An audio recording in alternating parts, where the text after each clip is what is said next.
भारत में सबसे प्राचीन विश्वविद्यालयों के लिस्ट में विक्रमशिला विश्वविद्यालय का नाम भी शामिल है। यह महाविहार नालंदा के जैसा ही एक अंतर्राष्ट्रीय शिक्षा का प्रसिद्ध केंद्र था। इस विश्वविद्यालय की स्थापना पाल वंश के राजा धर्मपाल ने 8वीं सदी में की थी। राजा धर्मपाल के बाद उनके उत्तराधिकारियों ने 13वीं शताब्दी तक इसे राजकीय संरक्षण प्रदान किया था, जिसके परिणामस्वरूप विक्रमशिला महाविहार लगभग 400 वर्षों से अधिक समय तक अंतर्राष्ट्रीय विश्वविद्यालय बना रहा। विक्रमशिला विश्वविद्यालय वर्तमान समय में बिहार के सिल्क सिटी के नाम से मशहूर भागलपुर शहर से करीब 50 किलोमीटर दूर कहलगांव के पास अंतिचक गांव में स्थित है। इससे कुछ ही दूरी पर उत्तर वाहिनी गंगा नदी बहती है। एक मान्यता यह है कि महाविहार के संस्थापक राजा धर्मपाल को मिली उपाधि विक्रमशील के कारण संभवतः इसका नाम विक्रमशिला पड़ा। विक्रमशिला विश्वविद्यालय बिहार राज्य का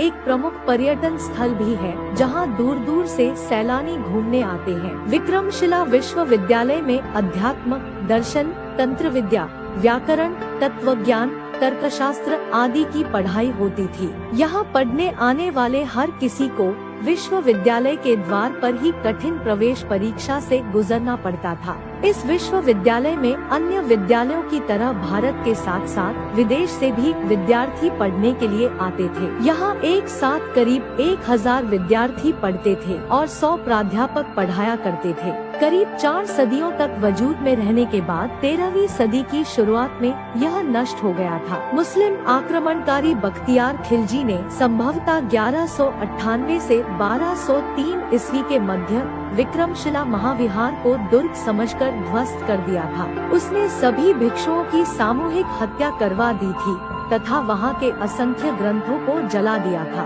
करीब 100 एकड़ से ज्यादा भूभाग में फैले इस विश्वविद्यालय की खुदाई की शुरुआत 60 के दशक में पटना विश्वविद्यालय द्वारा की गई थी। इसे 1978 से 1982 ईस्वी के बीच भारतीय पुरातत्व सर्वेक्षण ने पूरा किया। केंद्र सरकार ने भी इस विश्वविद्यालय के नाम पर भागलपुर में केंद्रीय विश्वविद्यालय खोलने की घोषणा कर रखी है।